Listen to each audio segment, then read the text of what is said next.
엄마, 오늘 당장 집 비우세요. 짐 다 빼고 청소까지 완벽하게. 단 하루 만에 믿었던 아들 부부가 제 삶을 빼앗으려 했습니다. 어제까지만 해도 밥상에 갈비찜 올리며 잘 모시겠다던 그들이죠. 인주가 마르기도 전에 드러난 본색. 저는 주저앉지 않았습니다. 핸드폰을 들고 마음속으로 다짐했죠. 이제 법의 힘으로 맞서겠다고. 평생 교사로, 아내로, 엄마로 살아왔지만 평생 쌓아온 신뢰와 사랑이 단 하루 만에 산산조각 날 수 있다는 걸 오늘 처음 알았습니다. 이제 여러분을 가족의 배신 속에서도 권리와 존엄을 지키기 위해 싸우는 한 할머니의 치열한 결심과 새로운 시작 속으로 안내합니다. 저는 박은진이라고 합니다. 올해 62, 30년을 교직에서 보냈고 그보다 더 긴 시간을 한 가정의 아내로, 한 아이의 엄마로 살아왔습니다. 저는 제 삶이 비록 크지 않아도 나름 단단하다고 믿어왔습니다. 하지만 사람 인생이란 게 그렇더군요. 평생 쌓아온 것들이 단 하루 만에 단 한 문장으로 무너질 수도 있다는 걸 저는 오늘 처음 알았습니다. 성수동의 복층 아파트. 아침 햇살은 언제나처럼 높고 큰 창 사이로 부드럽게 스며들어 들어왔습니다. 그 햇살은 마루 바닥 위에서 기하학적인 그림자를 만들고 있었어요. 그 빛의 무늬 속에 저는 꼼짝도 하지 못한 채 앉아 있었습니다. 제가 신고 있던 건 남편이 생전에 사준 실내화. 꽃무늬가 이제는 바래버린 하지만 제게는 그 어떤 보석보다 소중한 물건이죠. 그리고 가슴에 꼭 껴안고 있던 건 외출용 구두였습니다. 왜 그걸 끌어안고 있었는지, 얼마나 오래 그 자세로 있었는지 솔직히 저도 모르겠습니다. 현관 바닥은 10월의 날씨와 어울리지 않게 차가웠습니다. 아니, 어쩌면 추위는 바닥에서 올라온 게 아니라 제 안에서부터 퍼지고 있었는지도 모르죠.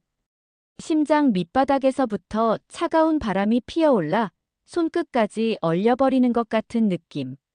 나이 들어 겪는 관절의 통증 같은 것이 아니었습니다. 그보다 훨씬 깊고 훨씬 아픈 차가움이었어요. 그 차가움의 시작은 조금 전까지 귀를 때리던 며느리의 목소리였습니다.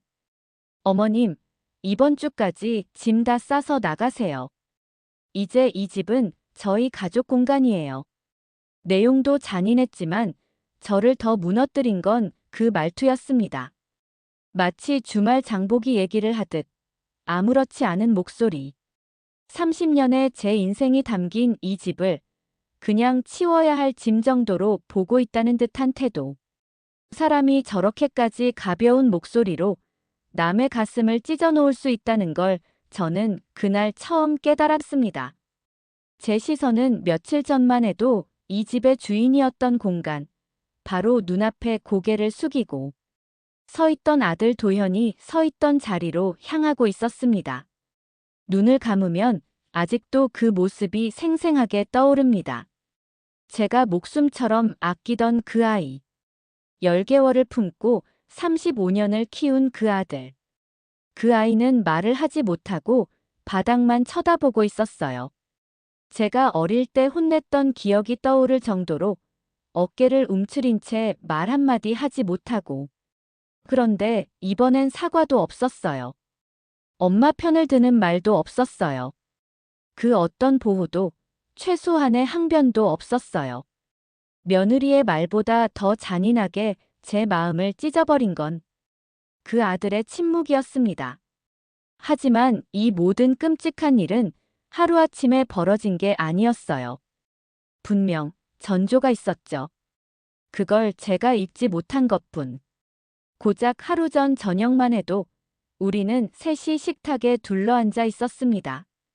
따뜻한 조명 아래에서 고등어구이를 나눠 먹으며 서로의 하루를 웃으며 나누던 시간.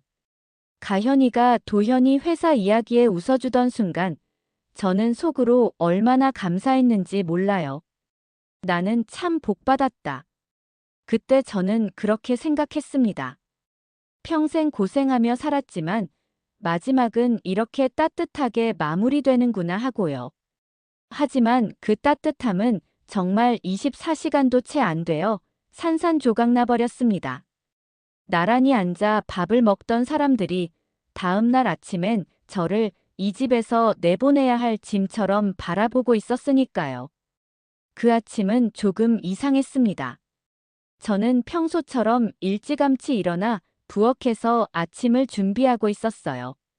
밥을 데우고 반찬을 꺼내고 보리차를 데우는 익숙한 일상은 늘 저를 안정시켰죠. 그런데 그날따라 가현이가 집안을 돌아다니고 있었습니다. 그것도 평소와는 전혀 다른 눈빛으로요. 1층을 보더니 2층으로 올라가면서 벽을 쓰다듬고 붙박이장을 열어보고 계단 아래 공간을 살피고 처음엔 단순히 집을 좋아해서 구경하는 줄 알았습니다. 이 집은 남편과 제가 평생을 들여 만든 정말 소중한 공간이거든요. 하지만 가현이의 눈빛은 감상이나 애정이 아니었습니다. 그건 계산이었습니다. 무언가를 평가하고 비교하고 분류하고 정리하는 시선.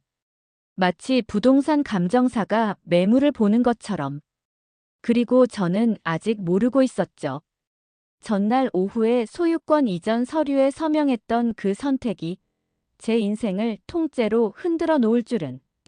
싱크대 앞에서 설거지를 하던 그 순간 가현이의 목소리가 고요를 두 칸쯤 찢어버리듯 들려왔습니다. 저희가 인테리어 다시 해야 해서요. 어머님 짐은 최대한 빨리 빼주셔야겠어요. 제가 들고 있던 접시가 손에서 미끄러졌습니다. 물방울 하나 떨어지는 소리조차 크게 울려 보일 정도로 온몸이 굳어버렸습니다. 지금 뭐라고 했니? 제 목소리는 거의 들리지 않을 정도로 떨리고 있었습니다. 가현이는 밝은 표정으로 말했죠. 하지만 그 밝음에는 따뜻함이 없었습니다. 어제 서류 넘기셨잖아요. 이제 이 집은 저희 거예요. 프라이버시가 있으니까요. 그 말이 제게 어떤 의미인지 그 아이는 전혀 모르고 있었습니다. 아니, 알면서도 모른 척 했을까요? 제 마음속에서는 수십 개의 감정이 한꺼번에 터지고 있었어요. 배신감, 혼란스러움, 수치심, 그리고 더는 설명할 수 없는 깊은 슬픔. 하지만 그보다 더 아프게 만든 순간은 바로 그 다음이었습니다. 도현이가 부엌으로 들어왔을 때 저는 정말 마지막 희망을 잡고 있었습니다. 아들이 나를 지켜주겠지. 가현이에게 이건 안 된다고 말해주겠지. 하지만 그 아이는 제 눈을 보지 못하고 작은 목소리로 말했습니다. 엄마, 우리도 계획이 있어. 이번 주 안에 나가줄 수 있지? 그 말에 저는 무릎에서 힘이 빠졌습니다. 숨을 쉬기도 어려울 만큼 가슴이 눌려왔습니다. 그 순간 제가 알고 있던 아들은 사라졌습니다. 대신 제 아들의 얼굴을 한 낯선 사람이 서 있었어요.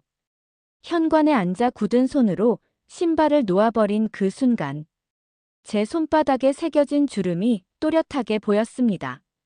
평생 베풀며 살았던 손. 자식을 키우고 남편을 보내고 제 직업을 통해 수많은 아이들을 가르쳤던 손. 세월의 흔적을 고스란히 담은 손. 그 손으로 이제 며칠 안에 짐을 싸서 이 집을 떠나야 한다는 것입니다.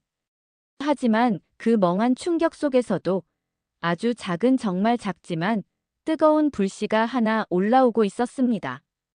그건 분노 같은 것이기도 했고 저항 같은 것이기도 했습니다. 그리고 제 인생을 스스로 지키고자 하는 마음이기도 했습니다. 아니야. 내 이야기가 이렇게 끝나선 안 돼. 그 작은 불씨가 그날 이후 무엇으로 자라날지는 아직 아무도 모릅니다. 그리고 바로 그 다음 은진 씨는 아주 뜻밖의 장면과 마주하게 됩니다. 그 장면이 또 다른 균열을 만들게 되는데 바로 하루 전만 해도 제 세상은 완전히 달랐습니다. 거실에는 오후 햇살이 레이스 커튼 사이로 부드럽게 스며들고 낡은 나무 바닥 위로 예쁜 그림자가 만들어지고 있었어요. 그 빛 속에서 저는 안전하고 따뜻하고 거의 완벽하다고 느껴질 만큼 평온했죠. 도현이가 제 손을 꼭 잡고 있었어요. 그 손길은 얼마나 조심스럽고 다정하던지 마치 깨지기 쉬운 보물을 다루는 듯 했습니다. 엄마, 이제 혼자 두지 않을게요. 그 말이 제 마음속 깊은 곳으로 스며들었어요. 겨울밤 얼어붙은 창문을 열어둔 채로 들어오는 따뜻한 바람처럼 제 가슴을 데웠습니다. 도현이 눈빛에 담긴 진심, 걱정 어린 마음을 보니 제 마음이 벅차올랐습니다. 우리랑 같이 살면 외롭지 않을 거예요. 집 명의만 저한테 넘겨주세요. 제가 모든 관리 다 할게요. 그 말은 너무나 자연스러웠어요. 평생 집을 지키고 관리하던 제가 이제는 나이 때문에 모든 게 벅차게 느껴졌던 순간이 많았거든요. 서류 처리, 관리비, 세금 문제 남편이 떠난 후로 홀로 감당하기엔 너무 어려웠던 일들입니다. 그런데 아들이 모든 걸 맡아주겠다고 하니 어깨 한쪽에 얹혀있던 짐이 가벼워지는 것 같았어요. 며느리 가현이도 소파에 앉아 화사한 미소를 지었습니다. 완벽하게 다려진 옷과 단정한 화장, 그리고 환한 표정. 어머니, 저희가 정말 잘 모실게요. 그 목소리 속에는 꿀처럼 달콤한 신뢰가 흐르고 있었어요. 어머니 좋아하시는 인사동 그 한정식집 예약했어요. 오늘 축하한다고 우리 셋이서 가요. 눈물이 고였어요. 가족이 저를 이렇게 소중하게 생각하고 시간을 함께 보내려고 노력한 게 언제였는지 가물가물할 정도였습니다. 식당은 제 마음까지 따뜻하게 해주는 공간이었어요. 장어구이는 윤기와 색이 완벽했고 미역국은 남편이 좋아하던 방식 그대로였죠. 김치도 나물도 마치 작은 예술 작품처럼 정성스럽게 차려져 있었습니다.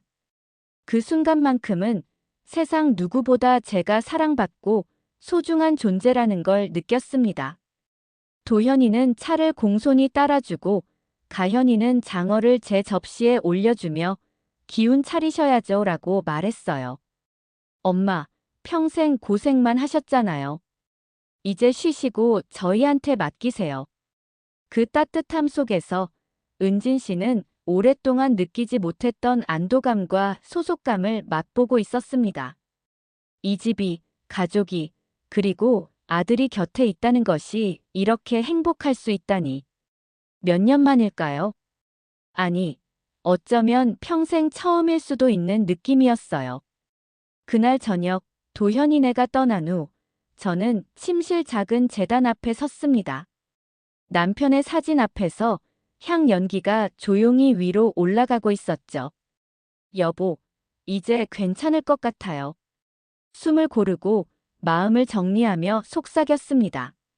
도현이가 이 집을 잘 관리할 거라는 믿음, 그 믿음 속에서 저는 안도와 기쁨을 느꼈습니다.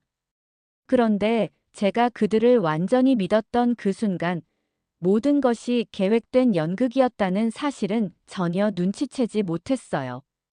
이틀 후 변호사 사무실에서 그 연극의 다음 장이 시작되었습니다.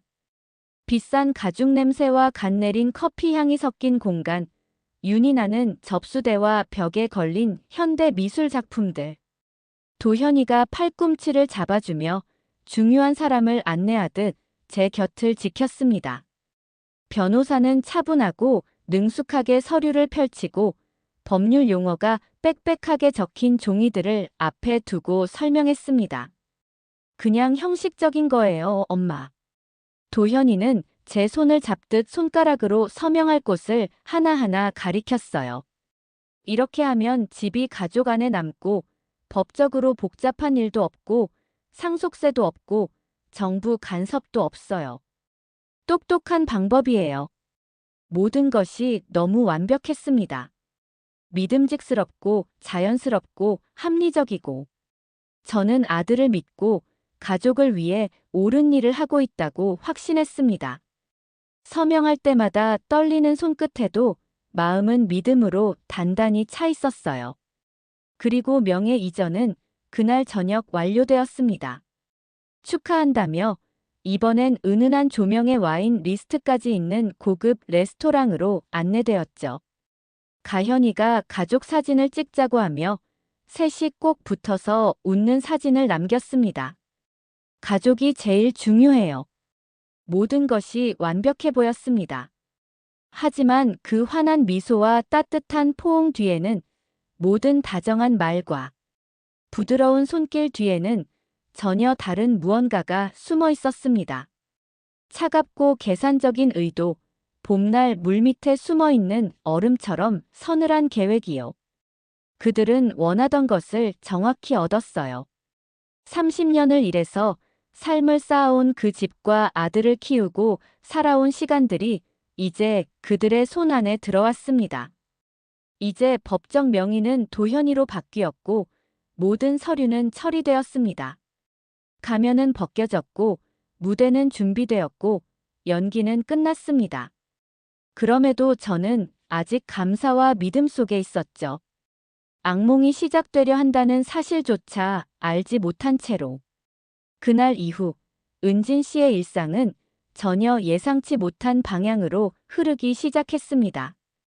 그리고 그 흐름 속에서 그녀는 삶의 중요한 결정을 내려야 하는 상황과 맞닥뜨리게 됩니다.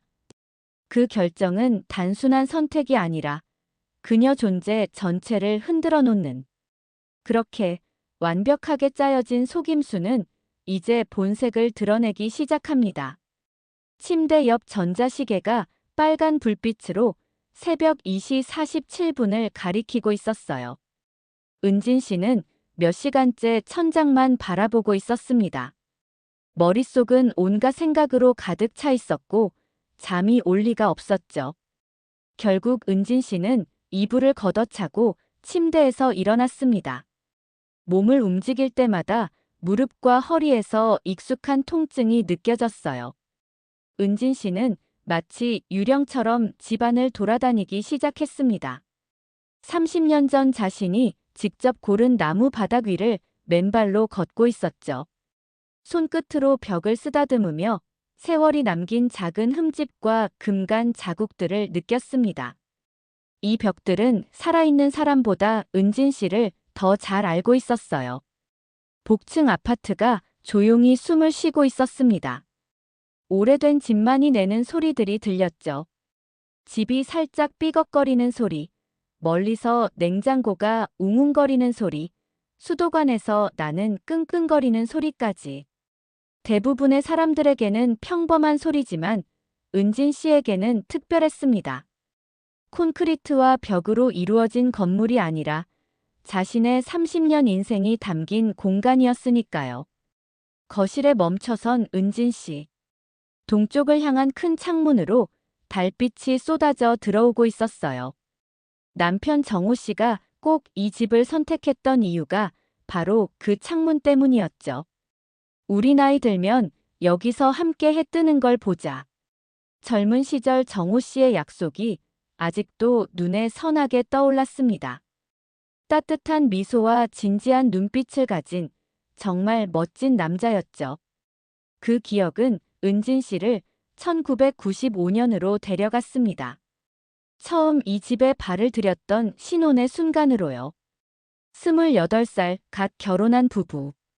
서울 여기저기 학교에서 선생님으로 일하던 두 사람. 완전히 텅 빈 거실에서 서로를 바라보며 약속했죠. 이곳이 우리의 영원한 보금자리가 되자고요. 하지만 영원한 보금자리는 쉽게 얻어지지 않았습니다. 젊은 부부에게는 너무 큰 대출금이 목을 조였고 계약금을 모으느라 맛있는 식당 데이트, 새 옷, 근교 여행 같은 여유는 포기해야 했죠. 일주일에 4번 라면으로 저녁을 때우고 겨울 코트를 해마다 기워 입으며 학교까지 40분을 걸어 다니던 시간. 같은 원피스를 돌려 입던 현실. 하지만 그 모든 포기는 결국 이 집을 자기 집으로 만드는 과정이었어요. 은진 씨는 계단 아래에 서서 난간에 손을 얹었습니다. 수십 년 동안 손때가 묻어 반질반질해진 난간. 2층으로 올라가는 계단을 올려다보며 어린 도현이가 통통하게 뛰어오르락 내리락 하는 모습이 선명하게 떠올랐습니다. 엄마, 엄마, 이것 봐요. 아들의 작은 목소리, 빨개진 얼굴, 학교에서 그린 그림을 꼭 쥔 작은 손, 손가락에 묻은 크레용 자국까지. 계단은 아들의 어린 시절을 모두 지켜보고 있었죠. 첫 등교, 반항기, 고등학교 졸업식까지. 그리고 은진 씨의 삶 전체가 그 집안에 새겨져 있었습니다. 명일여자 고등학교에서 30년 동안 미술을 가르치며 수백 명의 학생들에게 세상의 아름다움을 볼 눈을 길러주었고, 교육청에서 상도 받았고, 감사 편지도 많이 받았죠. 하지만 그 모든 업적보다 은진 씨의 진짜 걸작은 바로 이 집에서 아들을 키운 것, 평생 이어갈 가치들을 가르친 것이었습니다. 정직, 감사, 존중, 가족. 그것이 은진 씨의 가장 소중한 작품이었죠. 천천히 계단을 올라 안방 쪽으로 몸을 돌렸지만 문 앞에서 멈춰섰습니다. 달빛이 텅 빈 침대를 비추고 있었어요. 한 사람이 쓰기엔 너무 큰 침대, 부재로 가득 찬 공간. 2년 전 정호 씨의 갑작스러운 심장마비, 아침 식사 중에 웃음과 대화, 그리고 그 다음 순간 가슴을 움켜쥐며 세상을 떠난 남편. 부엌에는 아직도 그가 아침 커피를 내리던 모습, 거실에는 토요일 밤 고전 영화를 함께 보던 기억이 남아 있었습니다. 안방은 둘만의 은밀한 순간과 걱정을 간직하고 있었죠. 도현이 대학 등록금, 은퇴 자금, 함께 늙어갈 수 있을까 하는 고민들. 정호 씨는 절대 이 집을 떠날 일은 없을 거라고, 안전판이자 노후 자금, 유산이 될 거라고 약속했죠. 남편을 떠나보낸 후 혼자 사는 것은 은진 씨가 예상했던 것보다 훨씬 힘들었습니다. 침묵이 귀를 짓누르고 외로움이 가슴을 조여왔죠. 숨 쉬는 것조차 힘들었던 날, 잠에서 깨면 남편 손을 찾았지만 옆에는 차가운 이불만 있었어요. 도현이가 집을 넘기자고 했을 때, 엄마, 우리랑 같이 살아요. 다시 진짜 가족이 되는 거예요. 집은 여전히 엄마거나 마찬가지예요. 엄마 외롭지 않을 거고요. 우리가 돌봐드릴게요.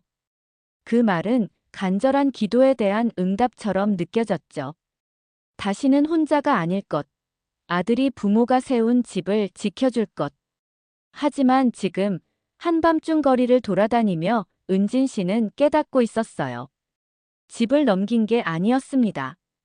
자신의 삶, 안전, 추억, 미래를 모두 넘겨버린 거였어요. 그것도 이 집의 가치를 전혀 모르는 사람들에게요. 은진 씨는 거실 소파에 주저앉았습니다. 지친 몸과 무거운 마음, 배신감이 파도처럼 밀려왔죠. 동쪽 창문 너머 서울 야경이 반짝이고 있었습니다. 성수동은 많이 변했습니다. 한때 공장과 창고가 가득했던 거친 동네가 이제 서울에서 가장 세련된 곳 중 하나가 된 거죠. 젊은 사람들이 몰려들고 갤러리와 커피숍이 들어섰습니다.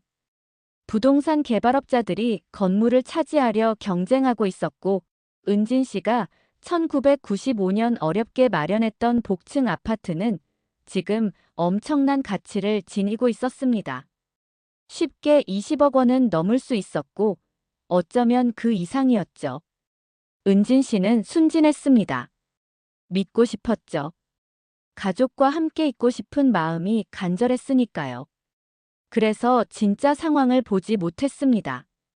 아들과 며느리는 늙은 여자를 돌보고 싶은 마음이 아니라 엄청난 부동산을 손에 넣고 싶었던 겁니다. 한 푼도 쓰지 않고요. 동이 트기 시작했습니다. 소파에 앉아 있는 은진 씨. 절망이 파도처럼 밀려오지만 동시에 창문으로 들어오는 첫 햇살 속에서 은진 씨 안에 작은 불씨가 깜빡이기 시작했습니다. 바람 속 촛불처럼 연약하지만 분명한 결연한 의지. 은진 씨는 가난을 이겨냈고 아이를 키웠으며 선생님으로 평생을 살아왔고 남편을 잃는 슬픔도 견뎌냈습니다. 그리고 이제 자신의 평생 작품이 도둑맞는 걸 그냥 당하고만 있을 수 없다는 걸 알았습니다. 싸워야 한다는 결심이 스스로를 일으켜 세웠습니다. 서울 위로 해가 떠오르기 시작하고 은진 씨의 결심도 함께 솟아오르고 있었습니다. 그 결심은 단순한 분노가 아니었습니다. 지난 30년의 삶과 희생, 사랑과 인내, 부모로서, 선생으로서, 배우자로서 쌓아온 모든 것에 대한 방어였습니다. 그리고 그 힘은 아직 아무도 예상치 못한 방식으로 은진 씨를 움직이기 시작했습니다. 영정이 놓인 방은 복층 아파트의 가장 조용한 구석에 있었어요. 은진 씨와 남편이 평소에 조용히 생각할 수 있도록 정해둔 공간이었죠. 2층의 작은 방이었지만 그 안에는 30년의 기억이 가득 담겨 있었어요. 그날 저녁 은진 씨는 초 2개를 켜놓았고 이제 그 불빛은 어둠 속에서 약하게 흔들리고 있었어요. 벽에 그림자가 드리워졌고 마치 숨 쉬듯 살짝 움직이는 것 같았죠. 은진 씨는 남편의 사진 앞 방석에 무릎을 꿇고 앉았어요. 몸을 완전히 앞으로 굽힌 채였고 모든 걸 포기한 듯한 자세였죠. 사진 속 남편은 은진 씨가 늘 기억하고 싶어 하던 그대로의 모습이었어요. 남색 교사 제복을 입고 부드럽고 진심 어린 미소를 띠고 있었죠. 눈가에 살짝 주름이 잡혀 있었어요.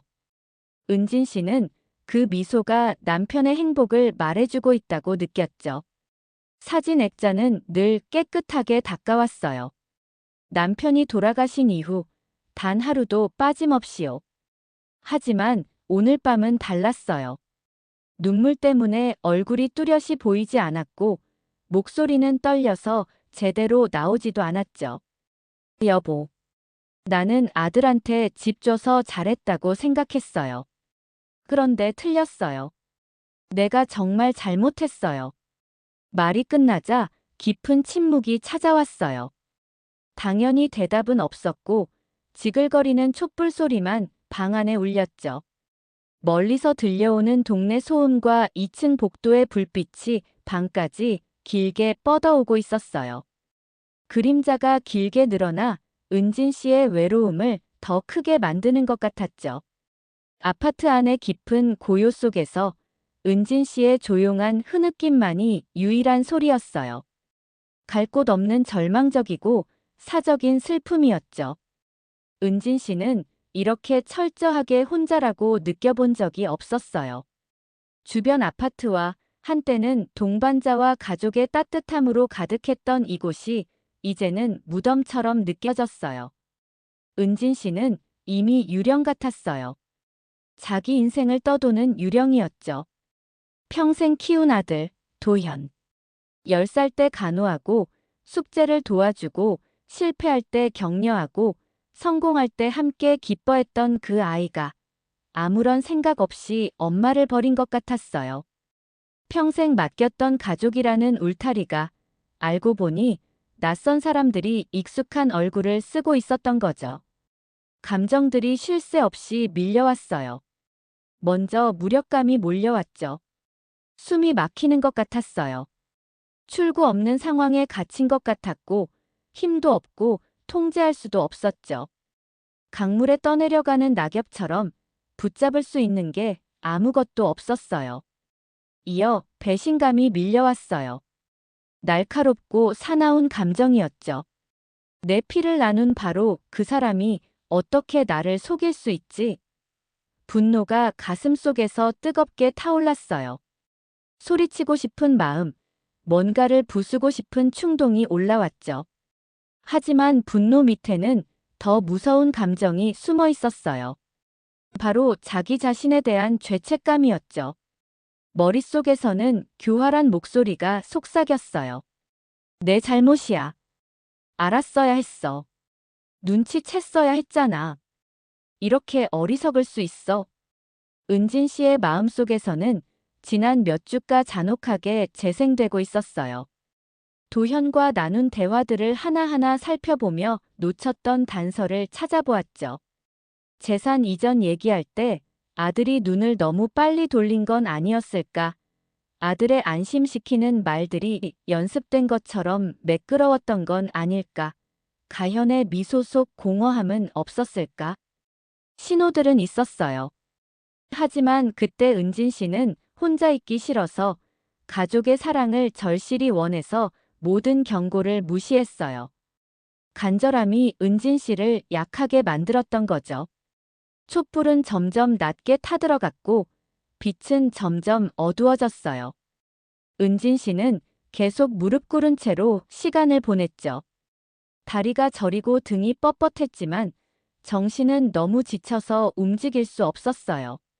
몇 시간이 그렇게 지나갔고 생각은 끝없이 같은 고통의 길을 돌고 있었어요. 해결책도 위로도 없었죠. 결국 은진 씨는 억지로 몸을 일으켰어요. 마치 62세보다 훨씬 나이 든 사람처럼 한 걸음 한 걸음 의식적으로 움직이며 계단을 내려갔어요. 난간을 꽉 잡으며 식탁까지 가서 주저앉았죠. 새벽은 아직 몇 시간이나 남아 있었고 아파트는 어두웠어요.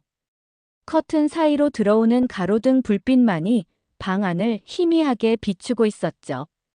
은진 씨 앞에는 마지막 식사를 나눴던 식탁이 있었어요. 아들 가족과 함께했던 그 식사, 속임수와 연극이 섞였던 시간들이 떠올랐어요. 은진 씨는 이미 투명해진 기분이었죠. 30년 동안 이 집에서 쌓아온 존재감이 단지 치워야 할 불편함으로 축소되어 버린 느낌이었어요. 그럼 어디로 가야 하지? 그 질문이 커다란 벽처럼 앞에 서 있었죠. 답할 수도 없고 생각하면 무섭기만 했어요. 교사 연금은 기본 생활은 할 수 있을 만큼 있었지만 많지는 않았어요. 서울 전셋값은 악랄하게 올라서 그 돈으로는 멀리 떨어진 외곽의 좁은 원룸이나 겨우 얻을 수 있었죠. 햇빛도 안 들어오고 벽은 얇아서 옆집 숨소리까지 다 들리는 곳. 남편과 쌓아 올린 모든 것, 희생하고 저축한 모든 것, 아들한테 물려주려고 꿈꿨던 모든 것, 그 모든 것이 의도적인 배신으로 사라진 거예요. 그 순간 은진 씨는 바깥 세상을 바라봤어요. 칠흑 같던 어둠이 서서히 새벽에 짙은 파란색으로 변하고 있었죠. 길 건너편 건물과 주차된 차들이 그림자 속에서 나타났고 길 잃은 고양이가 인도를 가로지르고 있었어요. 그 중간 지점에서 밤과 아침 사이, 절망과 다음 단계 사이, 은진 씨 의식 속에서 무언가가 움직이기 시작했어요. 처음엔 미묘했죠. 거의 알아차릴 수 없을 정도였어요. 슬픔과 피로의 안개 속에서 남편의 목소리가 떠올랐어요. 몇 년 전, 바로 이 방에서 나눈 대화였죠. 남편이 친구의 법적 문제를 언급하며 말했어요. 장민석 변호사는 좋은 사람이야. 혹시 도움이 필요하면, 특히 법적 문제라면 완전히 믿어도 돼. 정직하고 실력 있고 옳은 일을 위해 싸워줄 거야. 그 기억이 선명하게 되살아났어요. 남편이 남긴 마지막 선물 중 하나였죠. 필요할 때 쓰라고 심어둔 씨앗이었어요. 은진 씨가 천천히 고개를 들었어요. 몇 시간 동안 울어서 부은 눈이 무겁고 아팠지만 그 안에서 새로운 것이 싹트고 있었어요. 희망이라고 하기엔 연약하고 아직 받아들일 준비가 안 된 감정이었지만 분명 존재했어요. 체념도 아니었고 아직 시작되지 않은 싸움의 결심이었죠. 은진 씨는 휴대폰을 집어들었어요. 떨리는 손으로 연락처를 열고 남편이 남겨둔 번호, 장민석 변호사를 찾았어요. 지금 아니면 언제 하겠어요? 엄지손가락을 화면 위에 올리고 결심과 함께 전화를 걸었어요. 전화벨이 울리고 세상이 멈춘 듯 긴장이 감돌았죠. 여보세요? 장 변호사의 목소리가 들렸어요.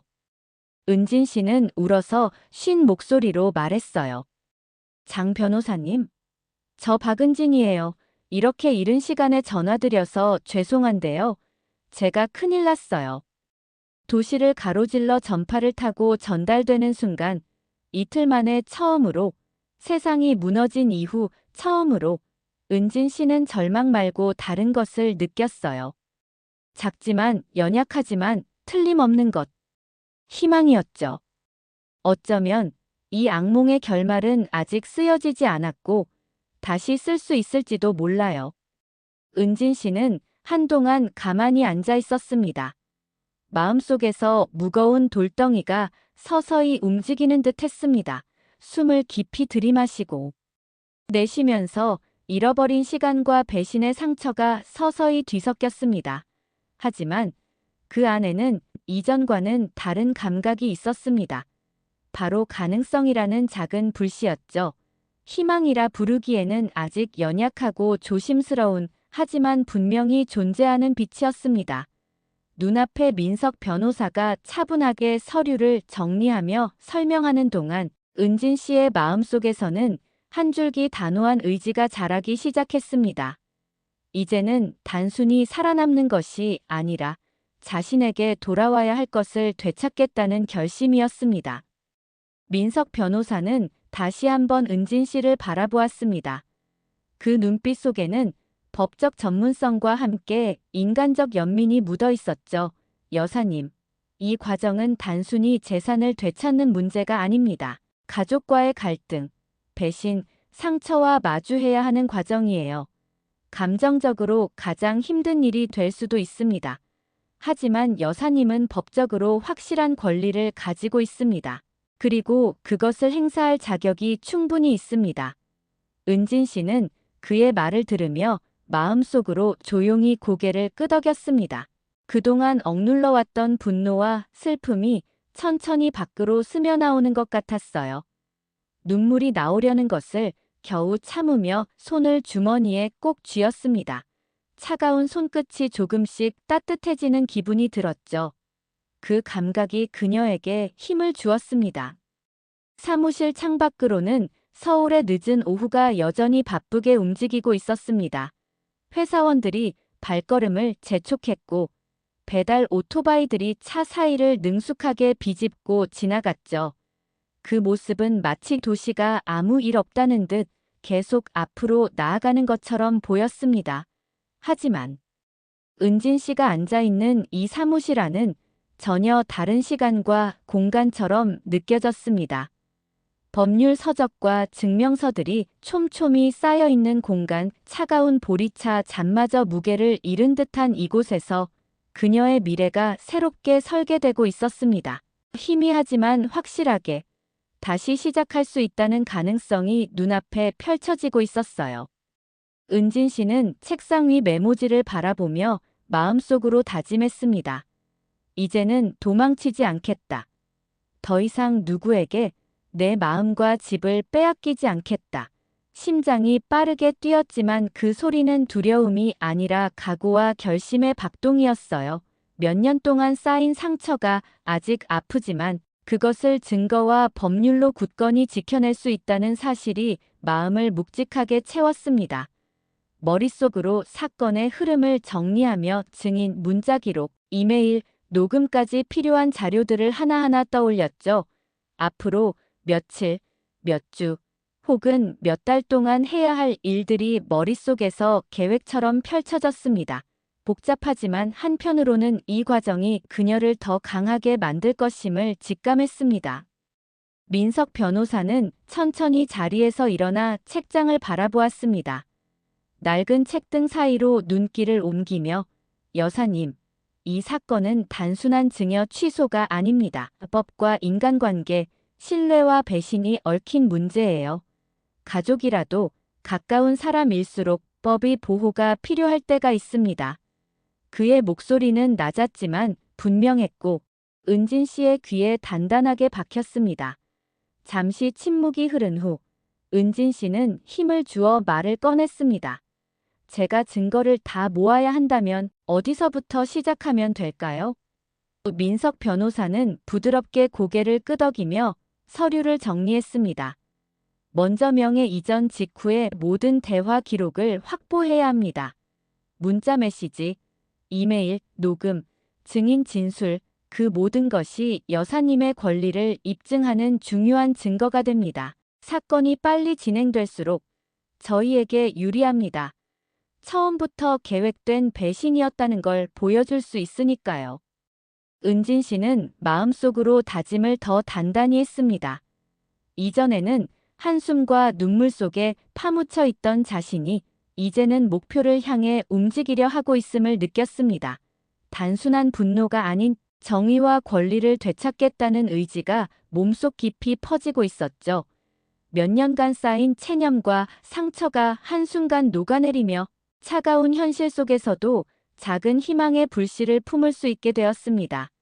손에 잡은 찻잔은 이제 단순한 차가 아닌 그녀가 붙잡은 첫 번째 준비물, 마음의 버팀목이 되었고 그 안에서 자신이 앞으로 나아갈 힘을 얻었습니다.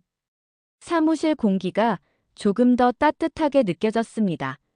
햇살이 길게 드리워진 책상 위 그림자와 함께 은진 씨는 자신의 내면에서 조용히 속삭였습니다. 이제는 내 목소리를, 내 권리를, 내 집을 지켜야 한다. 단호하고 흔들리지 않는 목소리였습니다. 민석 변호사는 그 결심을 읽은 듯 조용히 미소를 지었습니다. 그러나 이 미소는 단순한 위로가 아니라 앞으로 닥칠 법적 싸움의 무게를 함께 짊어질 준비가 된 공감이었습니다. 은진 씨는 자리에서 조금 몸을 일으켰습니다. 팔을 책상 위에 올리고 떨리는 손을 진정시키며 마음속으로 앞으로 펼쳐질 사건과 맞설 각오를 단단히 다졌습니다. 이 순간부터는 과거의 무력함과 배신이 아닌 앞으로 펼쳐질 행동과 선택이 그녀의 운명을 결정하게 될 것이었죠. 은진 씨는 창밖으로 다시 한번 도시를 바라보았습니다. 여전히 사람들은 바쁘게 오가고 차들은 멀리서 부딪히는 소리를 내고 배달 오토바이는 숨가쁘게 움직이고 있었습니다. 그 속에서 그녀는 혼자가 아니라는 것을 느꼈습니다. 합법과 증거, 그리고 민석 변호사라는 든든한 지원군이 있었고 무엇보다도 자신이 이제 더 이상 희생자가 아닌 당당한 주체임을 깨닫고 있었죠. 가슴 속에 배어있던 두려움과 절망이 조금씩 사라지며 대신 명확한 목표와 행동 계획이 들어왔습니다. 집을 되찾고 자신의 존엄을 회복하고 가족에게서 받은 배신을 법의 힘으로 바로잡겠다는 강한 의지가 이전보다 훨씬 더 단단하게 마음을 채웠습니다. 은진 씨는 천천히 호흡을 가다듬고 자신에게 속삭였습니다. 이제 시작이다. 두려움은 내려놓고 하나씩 증거를 모으고 내 권리를 찾아야 한다. 그리고 다시 책상 위 메모지와 서류들을 바라보았습니다. 펜을 들어 증거 목록을 정리하고 문자 메시지와 이메일 기록을 분류하며 앞으로 펼쳐질 치열한 법적 싸움을 머릿속으로 그려보았습니다. 그녀의 손끝이 떨렸지만 이번에는 두려움이 아닌 결심과 목표로 떨리고 있었습니다. 은진 씨는 이제 더 이상 과거의 무력한 자신이 아니었고 법과 의지를 무기로 집과 존엄을 되찾기 위한 여정을 막 시작한 상태였습니다. 사무실 안 햇살이 점점 길어지며 그녀의 얼굴을 스치고 그림자는 길게 늘어졌지만 은진 씨의 마음속에서는 이제 밝은 가능성과 싸움의 불꽃이 타오르고 있었습니다. 법률사무소의 무거운 유리문이 은진 씨 뒤에서 천천히 닫히고 있었어요. 은진 씨는 잠시 인도에 서서 눈부신 서울의 아침을 바라보고 있었죠. 오늘 햇살은 이전과 달랐어요. 더 부드럽고 더 살아있는 느낌이었어요.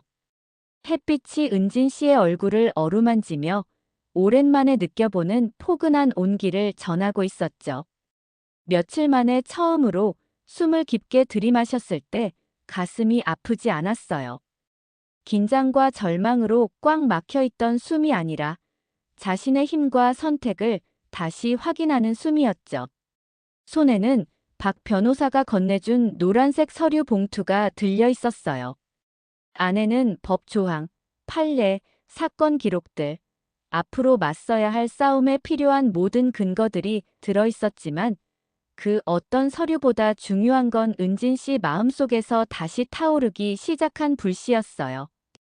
오래전 잃어버린 줄 알았던 자존감이 다시 살아나고 있었죠.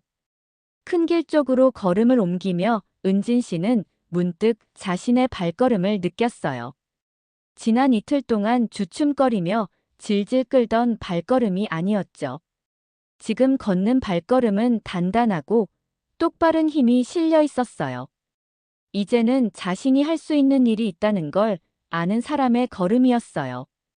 출근길을 바쁘게 걸어가는 회사원들과 택시, 오토바이 사이를 지나며 아무도 몰랐겠죠. 수수한 남색 원피스를 입은 한 할머니가 방금 자기 삶을 되찾았다는 걸, 작은 사무실에서 피해자가 투사로 변하는 순간을 겪었다는 걸 말이에요. 손을 들자 택시 한 대가 멈췄고 은진 씨는 뒷자리에 앉아 성수동 주소를 알려주었어요.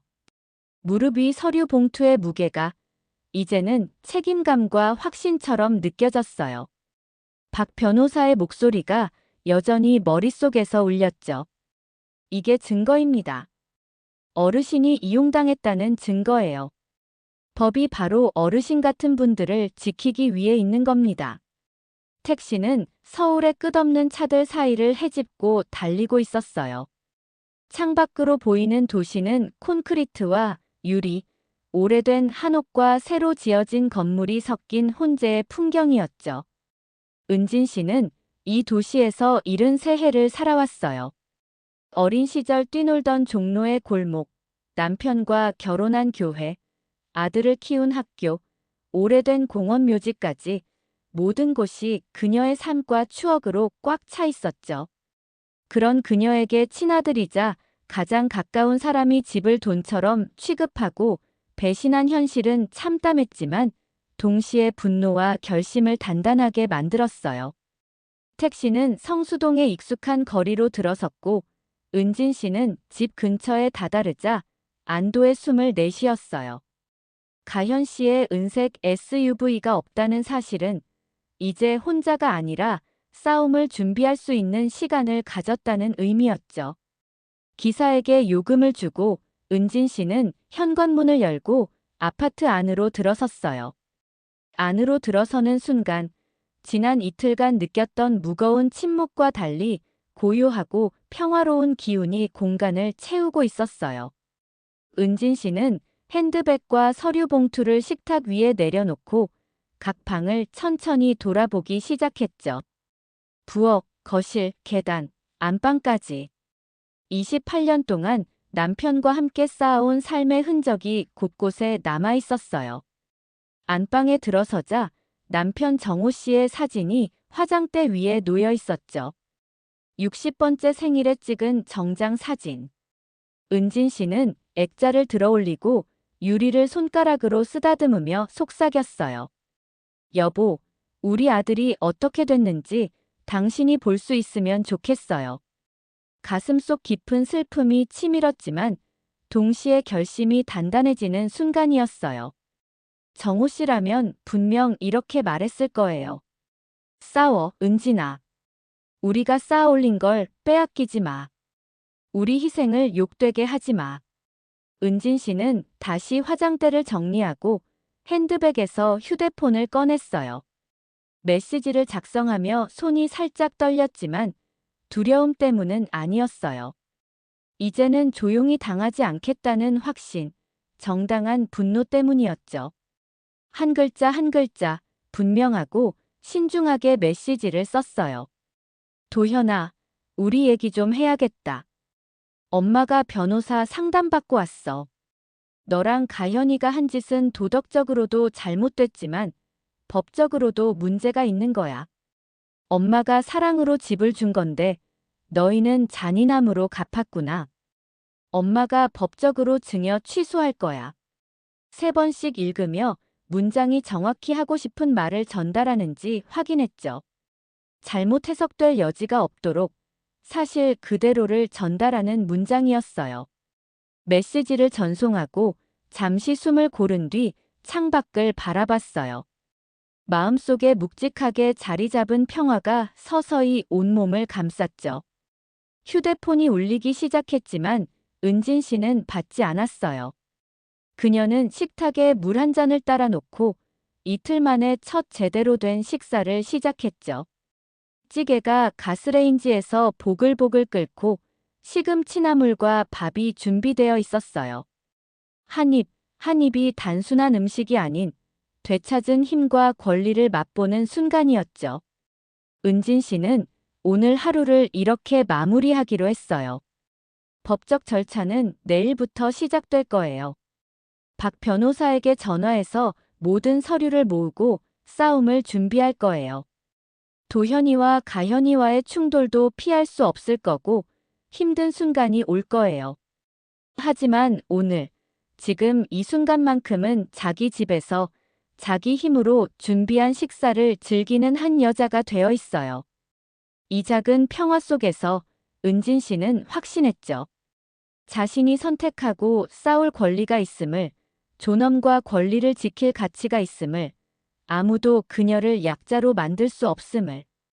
은진 씨는 창밖으로 쏟아지는 오후 햇살을 바라보며 조용히 미소 지었어요. 기쁨은 아니지만 단단한 각오가 담긴 미소였죠. 법적 싸움이 길고 힘들어도 혼자가 되어도 그녀는 이미 가장 중요한 싸움에서 이겼어요. 자기 자신과의 싸움에서, 권리와 존엄을 지켜내겠다는 결심에서. 오늘의 은진 씨에게는 충분히 의미 있는 승리였어요.